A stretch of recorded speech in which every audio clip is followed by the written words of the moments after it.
Have you taken a trip through Iowa recently? I'm sure you noticed all the wind turbines. So what's the story of Iowa's wind miracle? In today's video, we have the top things you should know. Number 1, how much of Iowa's power comes from wind? Well, as of 2020, almost 60% of statewide electricity generation comes from wind, making Iowa number 1 in the nation in terms of percentage of electricity generated by wind. Number 2, when did Iowa first install wind turbines? The story of wind energy in Iowa is a long one, dating back to 1983 when Iowa first passed a renewable energy standard. And we'll cover the full story in a little bit. Number 3, how many wind farms are in Iowa? Well, the short answer is a lot. Mid-American, one of the largest utility companies, alone has more than 3,400 wind turbines across 32 counties. Number 4, how has wind energy benefited Iowa? Well, according to the Iowa Environmental Council, in 2020, almost 4,000 Iowans were employed by the industry. There were also 53 Iowa companies in the wind supply chain, and $22 billion in capital investment in the state due to the industry. But on top of this, wind turbines also generated about $67 million in annual lease payments to Iowa landowners, while wind projects contributed $57 million in tax revenue to local governments. So all of this is to say that wind energy has become a big part of Iowa's economy. Number 5, what are the critiques of wind turbines in Iowa? Wind energy in the state has a strong coalition, but not everyone is happy about all those turbines. Many Iowans complain about the disruption of views as well as the loss of quality of life that comes from the change of scenery and perhaps the loss of the bucolic small-town feel in their area. But another big concern from some nearby property owners is the noise and light that wind turbines generate. And finally, number 6, concerns around noise and light have recently started a proliferation of local zoning requirements that create zoning setbacks for wind turbines. So what are the siting requirements in Iowa? Well, first of all, any wind project, regardless of its size, must comply with all local land use and zoning ordinances. So it's important to note that siting requirements are generally based at the city or county level. There is thus a wide range of setback and siting requirements. Some Iowa counties have created wind development ordinances that specify how far a wind turbine must be from a home, and may also include height restrictions. Having said this, other Iowa counties and cities go out of their way to promote small-scale wind development through the use of small wind innovation zones. So if you are an Iowa landowner thinking about wind turbines for your land, be sure to check with your local county or city planning department to see what the regulations are before you get too far ahead of yourself.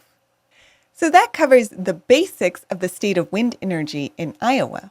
But there's still one question left. How did Iowa, a state that is neither the largest in the country nor, shall we say, the most green, become the nation's leader in wind energy? Well, Iowa is nicely situated in the country's wind belt, a gusty north-south strip of land that neatly divides the country in two.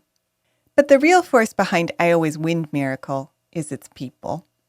The story of Iowa's rise to the top in wind energy is one of bipartisan cooperation, fueled by a broad effort among lawmakers, farmers, and environmentalists to embrace the potential of this technology. You see, back in the 1980s, before it was politicized, renewable energy was seen as good for farmers.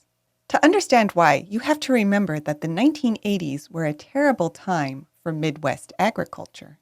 The farm crisis of this decade was the worst economic crisis to hit farmers since the Great Depression.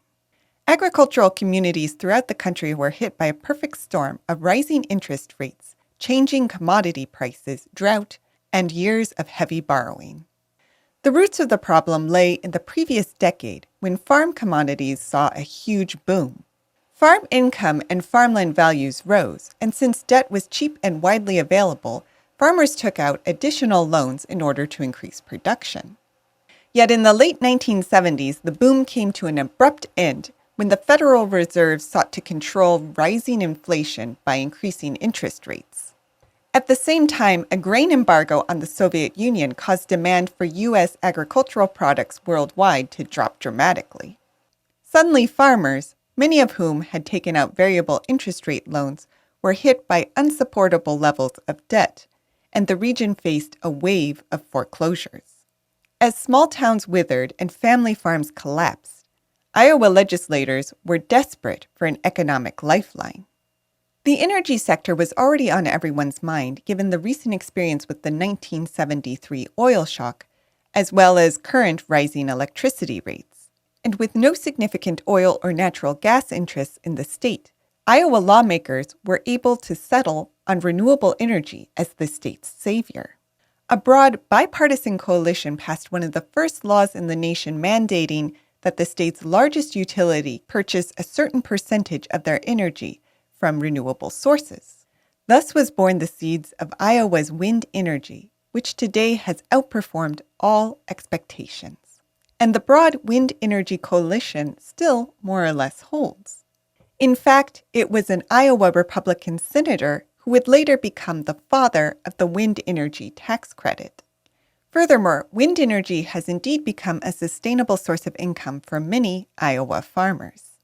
Which just goes to show what can happen when you have smart policies, decent politicians, and a large, diverse group of people willing to find common ground. But what do you think? Do you have any stories about wind energy in Iowa? Let us know in the comments. Did you like this video? You're going to love our Gokce Land Due Diligence program. Check it out at gokcecapital.com/glad. And while you're at our website, don't forget to explore our $1 down listings at gokcecapital.com/listings. And also don't forget to like and subscribe. Until next time.